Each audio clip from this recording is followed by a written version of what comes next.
Welcome to Seasoned. I'm Marisol Castro. And I'm Chef Plum. The 2022 James Beard Awards were presented live in Chicago in June. The ceremony was hosted by a guest we actually had on our show recently, Kwame Onwuachi. He's a past award winner. The James Beard Awards are considered the Oscars of the food world. Chefs can be recognized for their restaurants, writers and broadcasters for their contributions to media, and authors for their cookbooks. It's a major honor just to be nominated.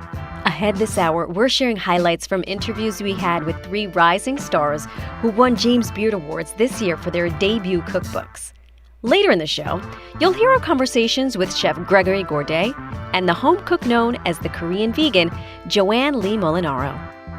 But first, a highlight from our conversation with Hawa Hassan. Hawa is a Somali-born home cook, former model, and entrepreneur. One of the things that makes her story remarkable is that she was just 7 years old when she moved from a UN refugee camp in Kenya to live with a group of Somali refugees resettling in Seattle. It was 15 years before she saw her mother and siblings in person again. In Seattle, Hawa focused on becoming an American teenager. But as a young adult, she reconnected with her family and her heritage in deeply meaningful ways. We talk with Hawa about how making her Somali-inspired small batch sauces inspired her cookbook, In Bibi's Kitchen, the recipes and stories of grandmothers from the 8 African countries that touch the Indian Ocean. The Bibis, of course, are the grandmothers. The sauce business is actually what brings you to kind of where you are now, which is you have this cookbook. But what was the true impetus behind creating this cookbook? You know, my intentions are to talk about Africa 360. What does it look like if I were to talk about Africa from the 5 senses and just a full circle? And so going into my business, that was the business plan. It was, how do I create a line of condiments, start in Somalia, expand to a condiment line from the continent of Africa? How do I then go into people's kitchens? You know, I can do that through writing, and then I can do it on TV. The opportunity was there to talk about 8 African countries, and the thread happens to be grandmothers in the Indian Ocean. The Indian Ocean is chosen because it is the spice trade. So if you know about cinnamon, you shouldn't have any issues being able to make these foods. And the flavors themselves are amazing. You're talking a lot about even just cinnamon and spice trade. What are some of those flavors that are kind of right on point with this type of cuisine?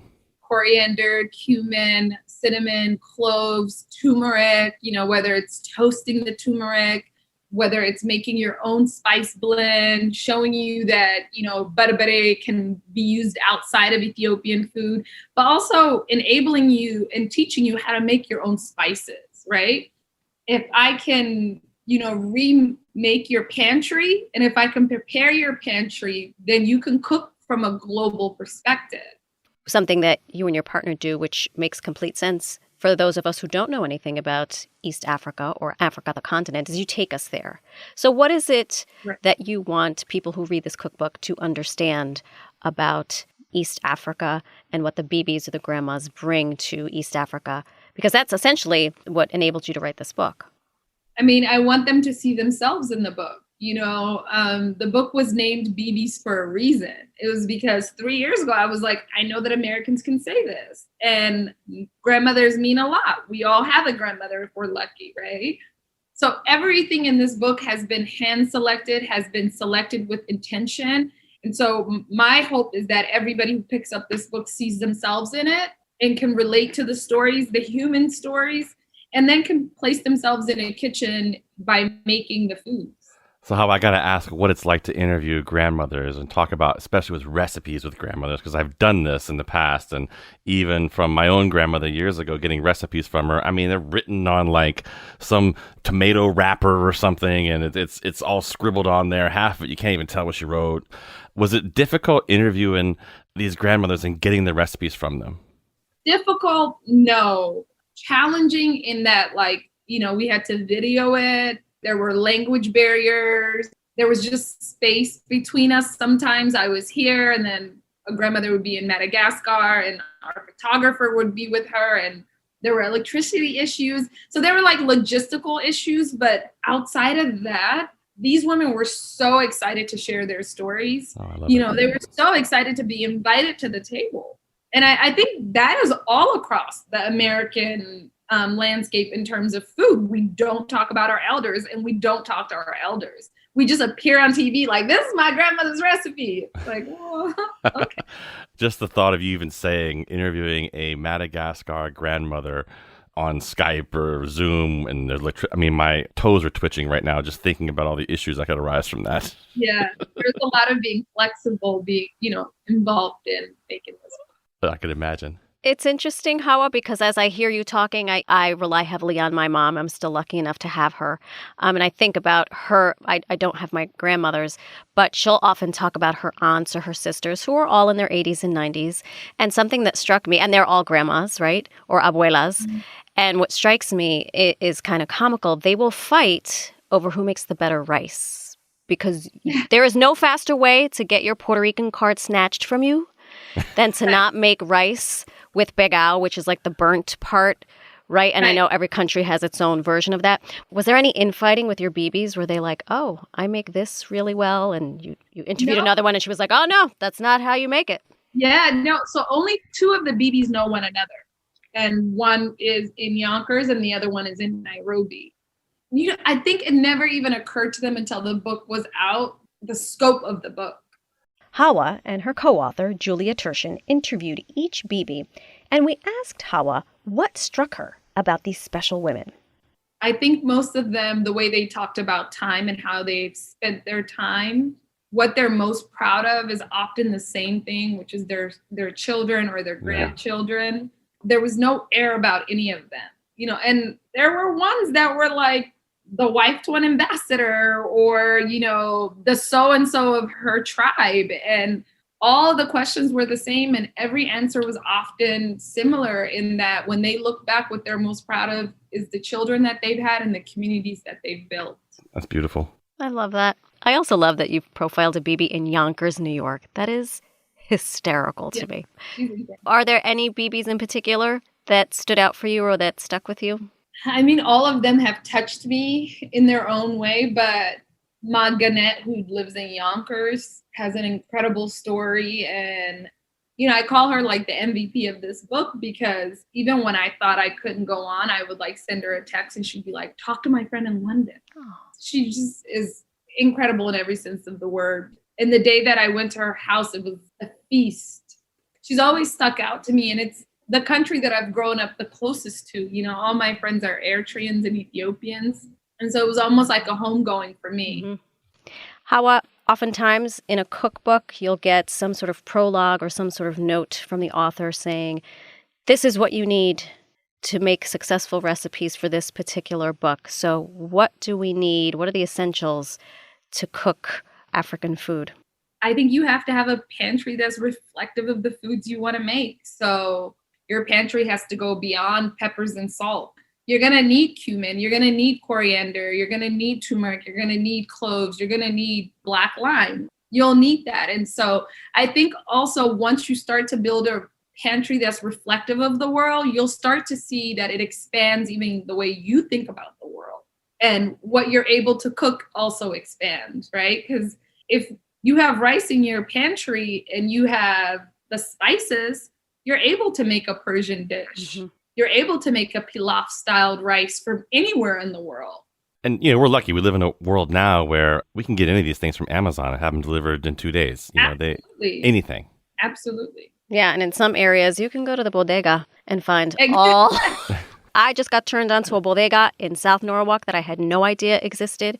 My sister and I, we have cubbies there now. Those are like the creature comforts that we thought we had left in New York City, but alas, we found them. I love a well-equipped bodega. Oh, and the cat. You can't be a bodega without a bodega cat. Hawa, what are some comfort food from the cookbook? What qualifies as comfort food in East African cuisine? Even when I spoke to the grandmothers, like, when are you your happiest, or what do you crave? It's much more about the people that are around the table as opposed to what's in the dish. And so when I think about comfort food, I think about like my mom's pasta sauce, or I think about being with my mom. I think about like one of my sisters cooking and the screaming of my family in the background. But there, it's not defined in the same way. It's much more deeper, a lot more of comfort for me is when my kids are all around the table and no one can get a word in. Especially in just checking out the book and doing some research here. One of the things I think surprised me was how much pasta plays a role in Somali cuisine. I just never would have thought of that. Yeah, and there's a bit of a history lesson at the beginning of each chapter because, again, spelling out the opportunity to our audience here, I think empowers the audience and gives people the opportunity to be welcome to this kind of a book, right? So talking about how Somalia was colonized by the Italians, having a pasta recipe, talking about our idea of a red gravy, and the only difference, again, being those spices that came through the Indian Ocean. Food is such a connecting point for so many different things. I also, in doing some research, bananas and coconuts are incorporated into these meals. How does that pairing make sense?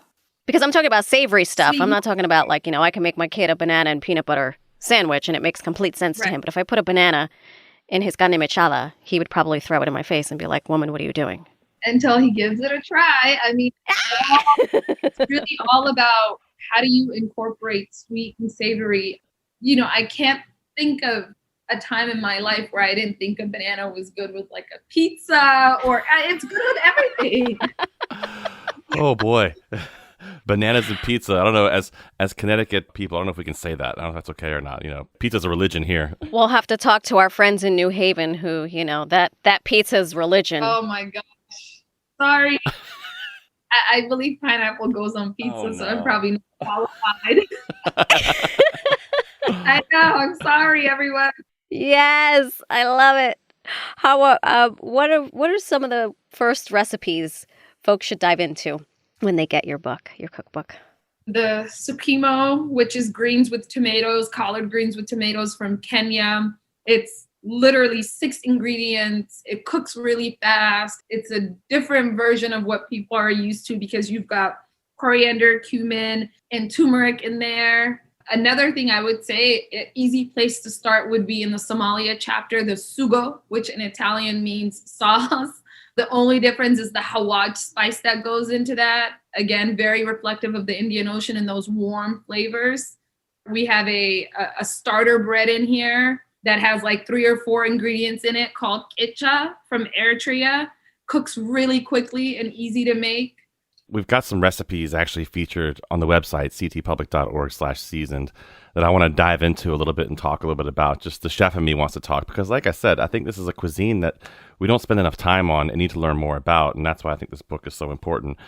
Zanzibar pilau. It's basically like a rice pilaf, right? It's a rice pilaf, which borrows its name from, the Persian version. It's just white rice, unsalted butter, a yellow onion, cardamom pods, a whole cinnamon stick, cloves, unsweetened coconut milk again, all of that cooked together. And what really makes it special is the whole spices that go into the dish. And you toast the rice as well, kind of in the pan, right?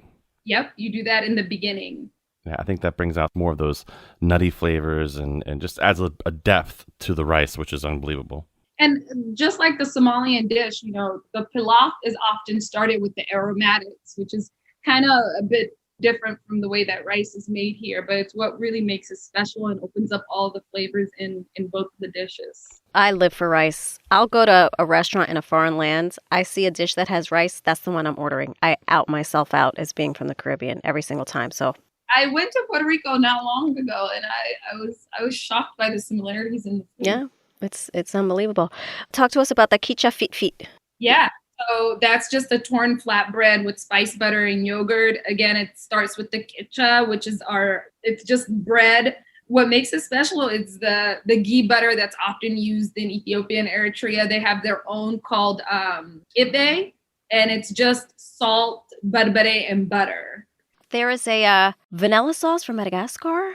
Yeah, there's a vanilla sauce from Comoros. Often used as a topping, like a sweetener topping for desserts. And what makes it special is just the heavy cream in the vanilla pods.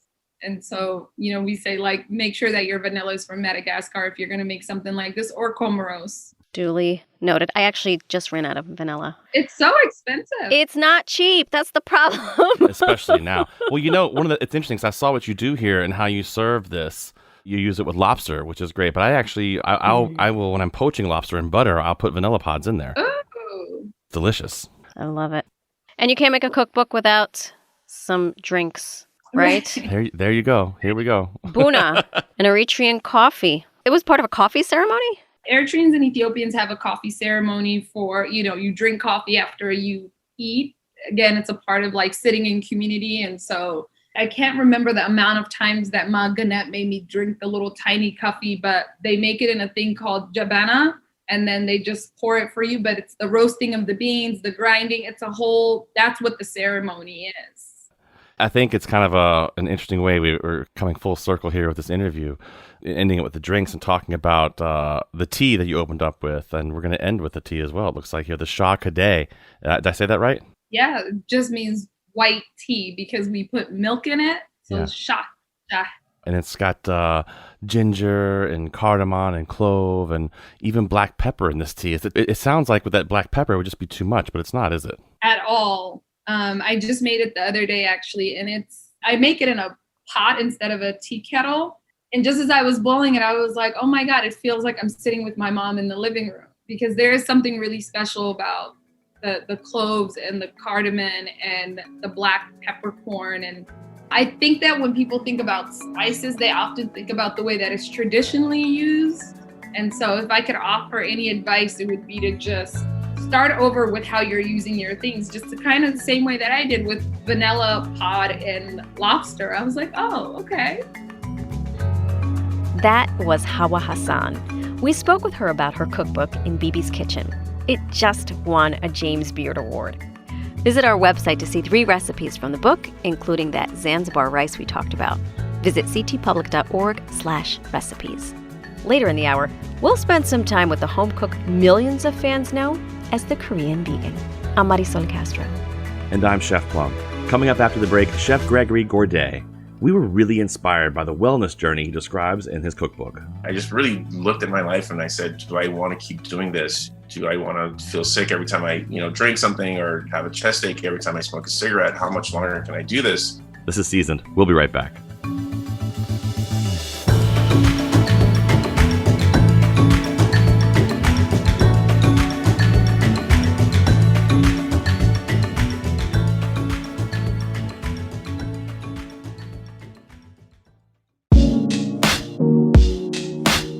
Welcome back to Seasoned. I'm Marisol Castro.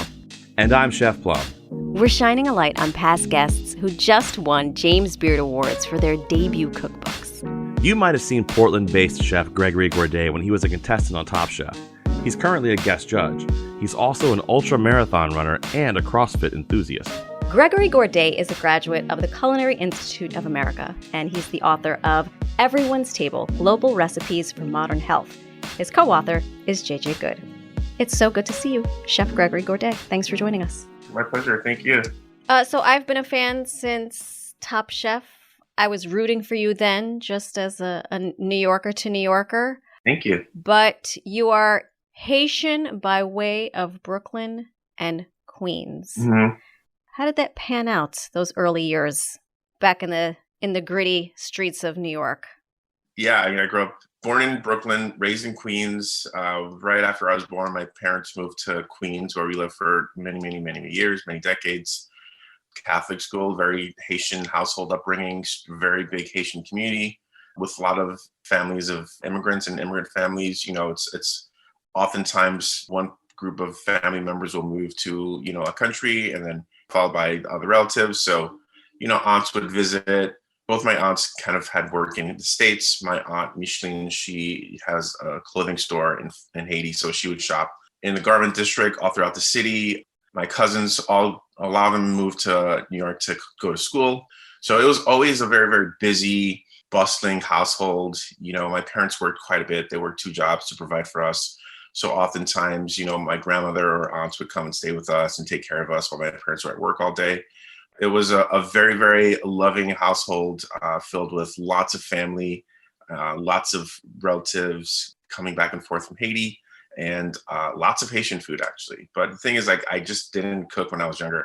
I think I was playing and reading and just hanging out and going to church. But I was always very, very well fed.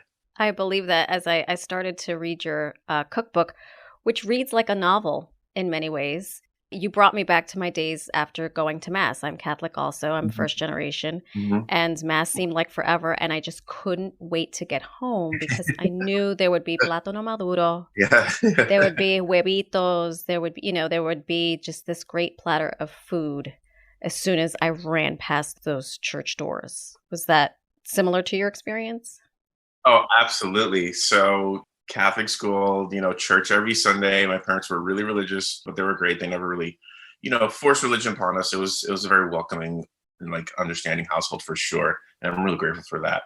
But oh yeah, Sundays after church, my mom would wake up early. She'd start cooking. We'd go to church. We'd hit the Haitian bakery on the way home, have, these buttery, flaky Haitian patties, and they'd be filled with, spicy beef or salt cod or chicken, and maybe we had a couple of relatives over, but it was always a lavish feast. Haitian style chicken, rice and beans, plantains in multiple ways for sure. And always one of the best parts of the week for the family, 100%. When I started learning how to cook, I worked in lots of different styles of restaurants, and I worked in French restaurants, and the latter part of my career took me to Spanish restaurants and Pan-Asian concepts. So I really had to go back and learn how to make Haitian food because I just didn't grow up cooking it. I grew up eating it quite a bit. So it was always a great victory when I could make something and it triggered a really intense memory. When I finally got the rice and beans down the right perfect way and it tasted just like I remembered my aunt's tasting, or the chicken cooking in the Creole sauce and it smelled just like what I remember my grandmother's house smelling like. Those are like those aha, this is great moments that I've had in my later career. It's funny. You look at, you and I both were graduates of CIA, and, it's such a classic French cooking that we're taught. Recently, we just started doing a lot of talking about here on this show and with other chefs.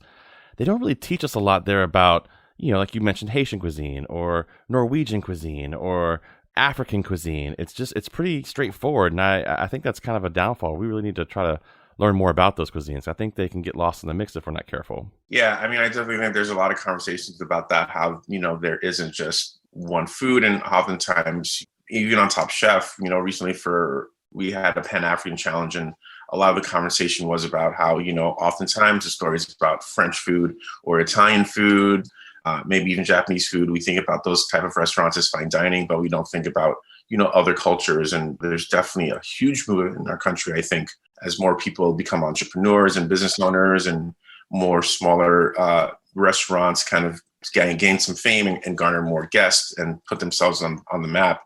We can talk about Haitian restaurants and West African cuisine and Guyanese cuisine and Jamaican cuisine and all these kind of unsung kind of heroes of, culinary, because just because certain cuisines are more popular, that doesn't mean that there aren't amazing cuisines out there that we need to know. As a beautiful country made up of many, many many different types of cultures. Gregory, I wonder if you could bring us back, because before you got to CIA, you actually started at NYU. I did. And that didn't quite pan out. Were you studying medicine? I was pre-med. I know. At one point, I thought I was going to be a lawyer, and didn't pan out. Yeah, again, it's a very classic child of immigrant stories. You need to be a doctor or a lawyer. Yeah, I think I've been extremely blessed to be a part of this industry. And, I know my career can just develop into so many things. And I think for young people to understand that there's so many avenues you can take to be a chef. And it's so multifaceted. And, yes, I've been on TV. That's one piece of what I do. And, I love working in restaurants, building teams. And that's another piece of what I do. But, at the end of the day, we are learning how to properly cook something. There's tons of science in there. And I'm working with sustainable seafood. We're talking about global impacts of what we do and how we source properly, working with purveyors, especially in a time like a pandemic where the cycle has been broken. So it's very, very complex, and it's never ending how much you can learn and, what other avenues we can go into with the culinary arts. I'm here for it. When you finished CIA, you trained under none other than Jean-Georges van Gerichten. Yes. How did you land that? Because that is no easy feat. Sure. Not to say that you weren't talented, because I'm sure you were. Yeah. But I know that I do know enough about your industry to know that a lot of it is, besides the blood, sweat, and tears, finding the person that's like, hey, come. So what really happened What is really happened was my mother's, one of my mother's best friends, her son-in-law was the chef de cuisine at Jean Georges. So that was my in.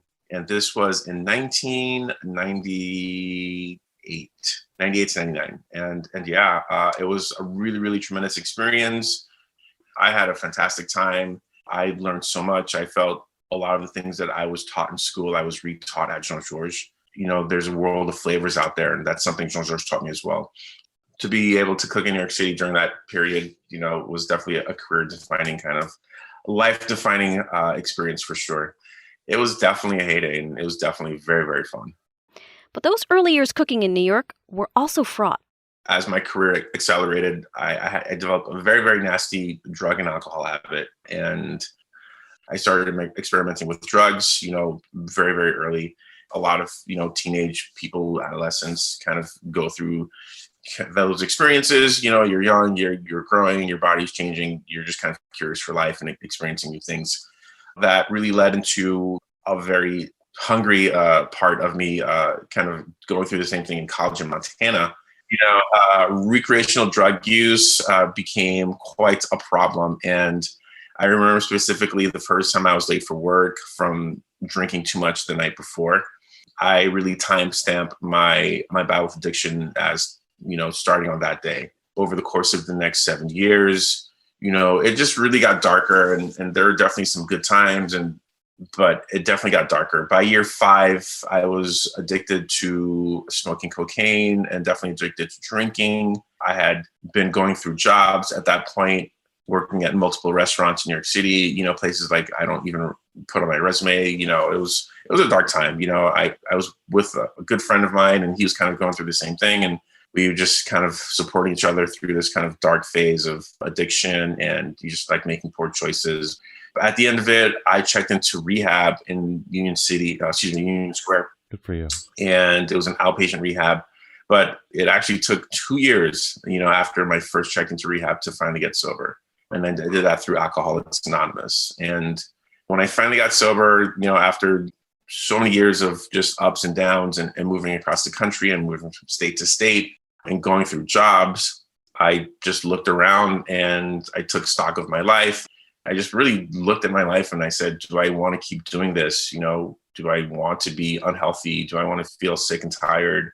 Do I want to feel sick every time I, you know, drink something, or have a chest ache every time I smoke a cigarette? How much longer can I do this? And it was through meeting people who were in recovery, actually, that really inspired me to get sober myself. Pretty much after that, I walked into my first meetings of Alcoholics Anonymous, and that was 12 years ago, and I've never looked back. So congratulations. Wow, that's amazing, man. What a Really, fantastic truly. story. Amazing. Thank you. Now let's get into the cookbook, Everyone's Table. I really wanted to write a book that even if you'd never seen me on TV, if you've never been to my restaurants, you could pick up the book and it would be helpful. And it was less about me and like what I cook and fancy chefy stuff. And I really wanted to be really useful. For me, eating is such a big part of my health story. And, you know, when I did get sober, I was crazy about fitness. I joined the CrossFit gym. I became an ultra runner. I just kept doing marathons, like multiple marathons a year. And I started experimenting with the paleo diet. So I actually went off gluten and dairy. And those are the two biggest sticking points, or you know, the two biggest parts of me. You know, I do consider myself somewhat paleo. I love the paleo diet, but the book itself is gluten-free, it's dairy-free, it's refined sugar-free, and soy, legume, and grain-free. But at the same time, it's not a book for only people on those diets. I like to call them dietary distinctions. Even if you just want to get a healthy dinner on the table, or if you're happen to be entertaining someone who's vegan or gluten-free, you can use the book. Or even if you just want to do a huge overhaul and just incorporate more global flavors into your dishes at home, the book is for you.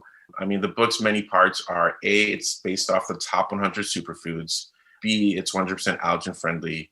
C, incorporates a global pantry of ingredients. So how to use all the different types of chilies, how to use fish sauce, how to use coconut milk, how to make creamy sauces with cashews, how to ferment. And then the last piece is really, it's designed for home cooks. It's a really step-by-step process because I want everyone to be successful in recreating the recipes.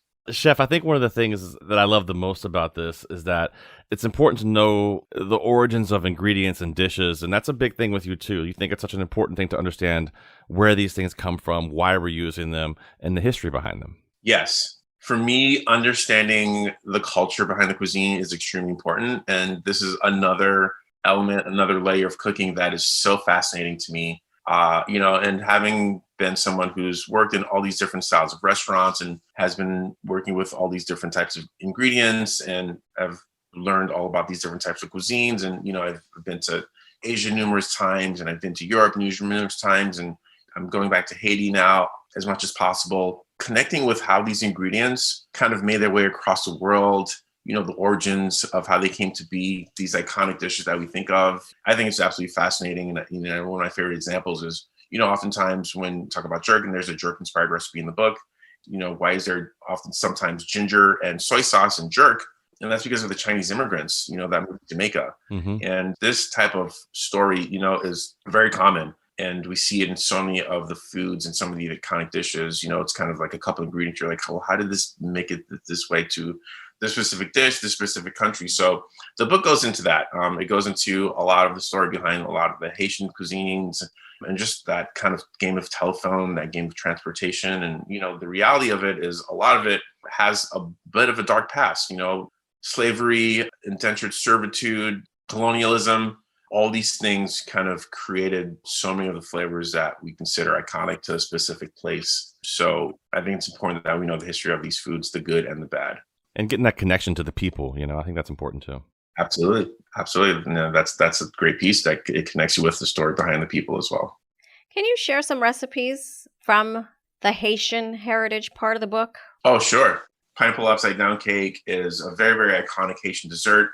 It's spiced with cinnamon and star anise and lime zest and almond extract and vanilla extract. And it's like a very beautiful, fragrant cake. And the version in the book, I introduce, a gluten-free flour blend that's made from almond flour, coconut flour, and tapioca starch.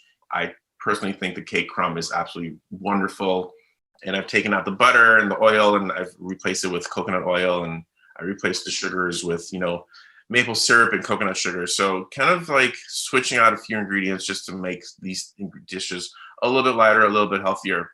But at the same time, there's also recipes that are just 100% straightforward. There's fried plantains. Are you team tostones or team maduro? I'm honestly, I love both, but I have a huge sweet tooth, so I'm team maduro. I'm team tostones. For those of you wondering, it's the salty fried green plantains or the sweeter, smoother maduros, which are but there's recipes for both in the book. Gregory, it was going so well. There's a whole plantain chart in the book, so my commitment to the plantain is very honest and real. Good. It did take me 3 years to write the book, so I'm extremely proud of it. And I just hope the book brings people joy, and I hope my story inspires people to kind of destigmatize addiction and kind of offer support and resources, and always know that there's a way out. You're a legend, Chef. We appreciate you. Thank you so much. I've had so much fun today. That was Chef Gregory Gourdet, and his book did bring people joy. And it brought Gregory a James Beard Award in June. The book is Everyone's Table, and we've got the recipe for that Haitian pineapple upside down cake on our site, ctpublic.org/recipes. I'm Marisol Castro. And I'm Chef Plum. We're going to take a short break, but when we come back, we talk with one last award-winning guest, Joanne Lee Molinaro. She describes how she learned to appreciate the food of her culinary heritage. I had actually been flattening my own cultural cuisine by thinking that it was merely short ribs, pork belly, and fish sauce. You're listening to Seasoned on Connecticut Public Radio. We'll be right back.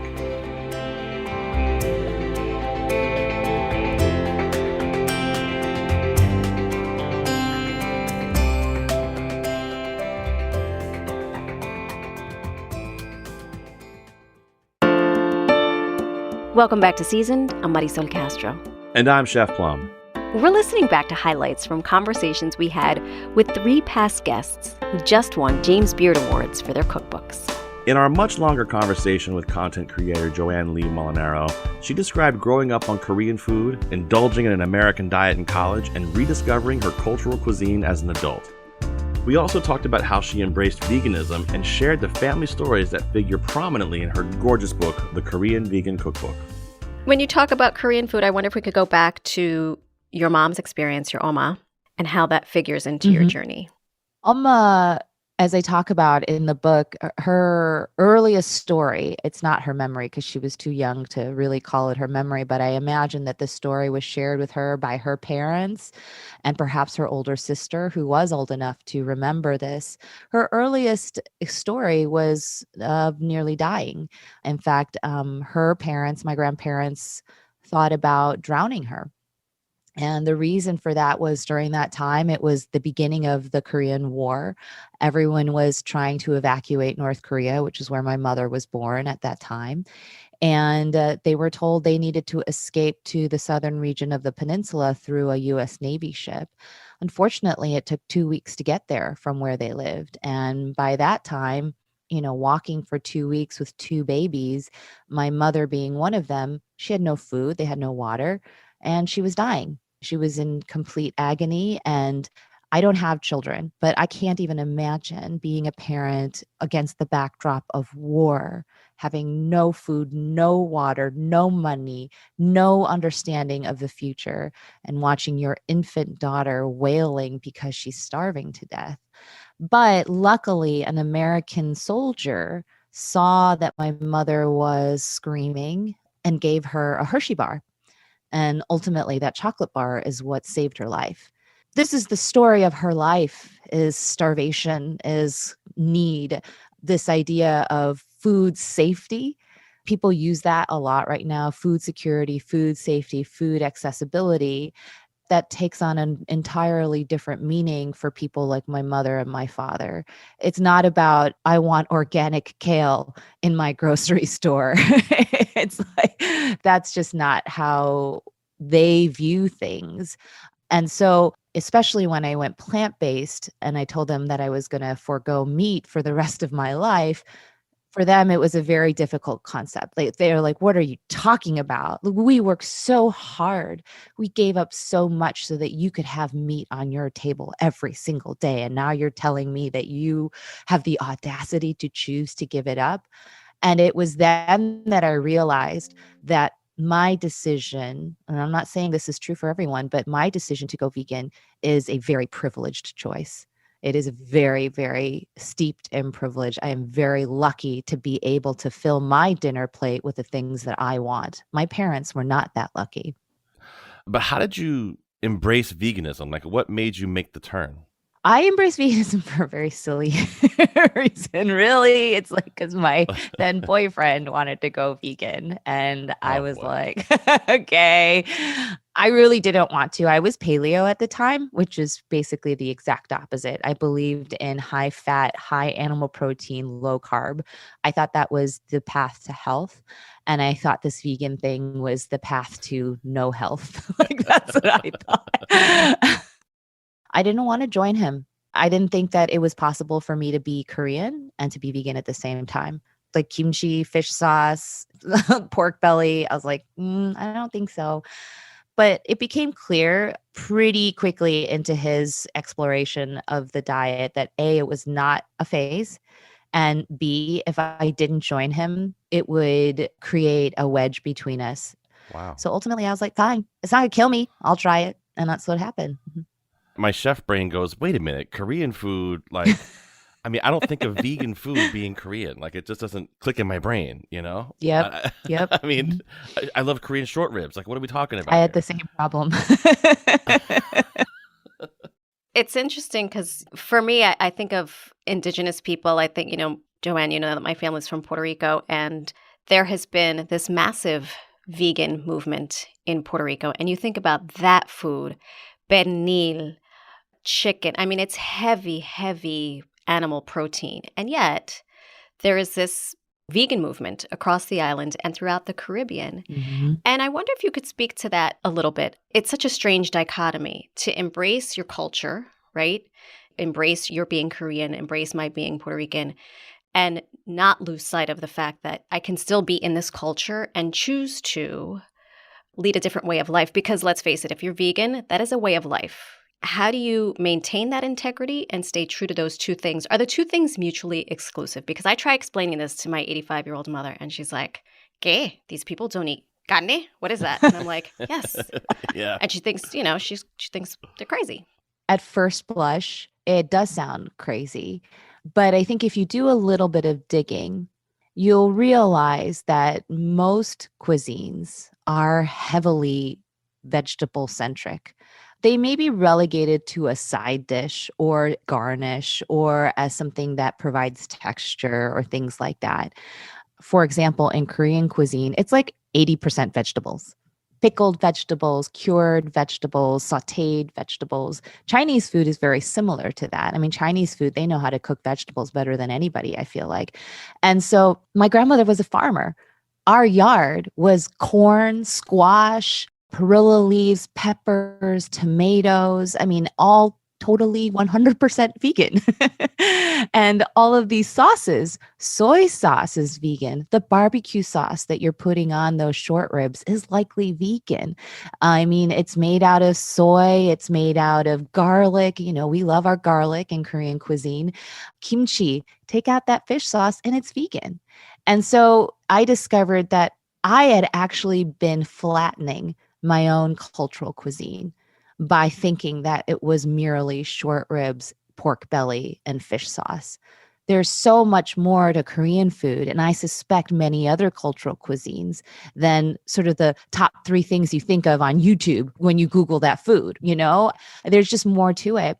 Korean food, generally, you don't actually eat a lot of meat. That's for special occasions. It's for birthdays. It's for graduations. It's not really meant to be eaten every day.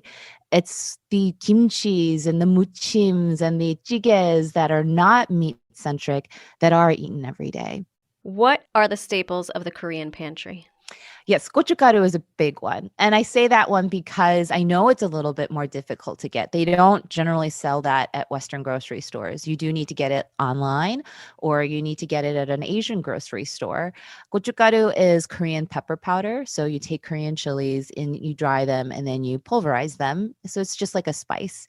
And it's very similar to paprika in both texture and perhaps a little bit in flavor because paprika is, red bell pepper, right?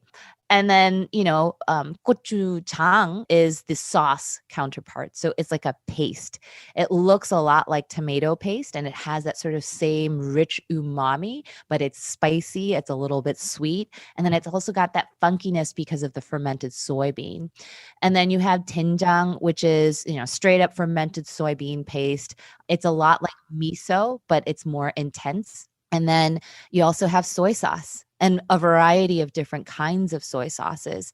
Those are like the basic staples of my pantry. And many of them you absolutely can get at your Western grocery stores, but some of them you can't. And some of them, even if you can, you're not necessarily getting the best soy sauce. You're not getting the best gochujang if you get it from the Western one. Well, you talk about soy sauce being deeply misunderstood. Yes. What should home cooks know about soy sauce and how to use it to its best effect? Unfortunately, I think some people have assumed that soy is bad for you, like it's just plain a bad food for you. And I just thousands and thousands of years of Asian cooking and their health beg to differ. And so when it's prepared the right way, when you're not using highly processed soy, which unfortunately does tend to prevail in the United States, but when you're using organic soy, non-GMO soy, when it's fermented, that's the key. When it has been fermented and gone through that sort of curing, almost purifying process, it becomes an entirely different product, in my view. The other thing is in Korean cuisine and in many cultures, many Asian cultures, there's like 100 different kinds of soy sauces. It's not just like that thing that you get that you dribble all over your sushi in a Japanese restaurant. There's like so many different kinds. Some are used for making more sauces. Some are used for making stews. Some are used for stir fries. Some are used for injecting into your protein. There's lots of different kinds. And they have different uses. Yeah. The kind that I use almost all the time is the one for stews because I love to make Korean stews. So I go through those like a bottle a week.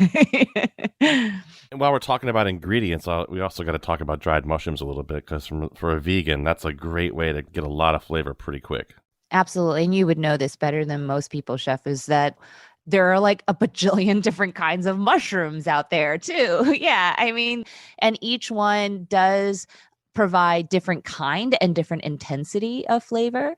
For example, like dry porcini mushrooms are so great for creating a very dynamic broth. I feel like shiitake mushrooms create a sense of intense earthiness as well, you know, whether you're using them in your stock or your sauce or chopping up the reconstituted versions for your stir fry. Mushrooms, again, I mean, I always have like 7 bags of dried mushrooms in my pantry. I like to keep a variety of them, but my go-tos are definitely the shiitake mushrooms just because I love their earthiness and their meatiness. Can we talk about the basics? Yeah. Where it all starts. Like I knew that my target audience probably had not cooked a lot of Korean food before and may not have cooked, period. And so I wanted to start with what I called like, hey, like if you can master these things, you're like so already well on your way towards having a very, what I thought was a very traditional Korean meal experience, at least as I understood it from growing up. And so of course you're going to start with rice because like rice is the satellite of every meal. I mean, other than noodles, when you're having like, you know, what Korean people view as Chinese noodles, you start with rice. And then you have your panchans and you have your all the things. But I started with the rice because, you know, that fight that I talk about in the introduction to the rice recipe with my dad, how he like had a meltdown because I didn't cook the rice well.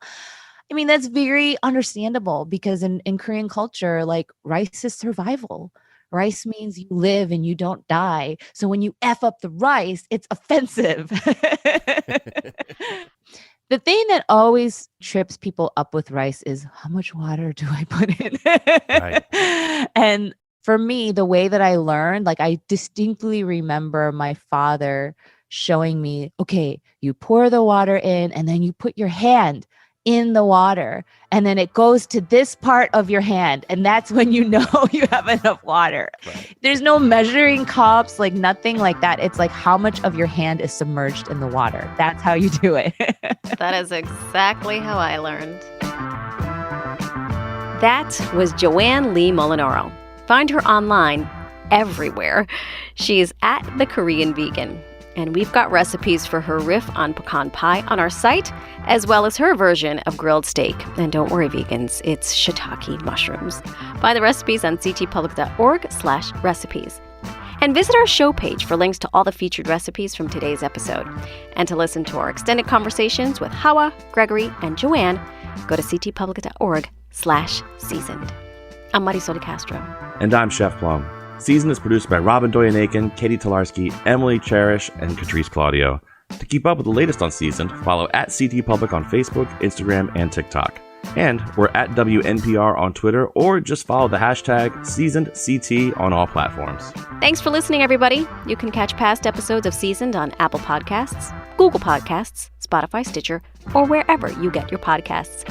Subscribe and never miss our conversations with award-winning authors whose cookbooks make us all better cooks. See you next week.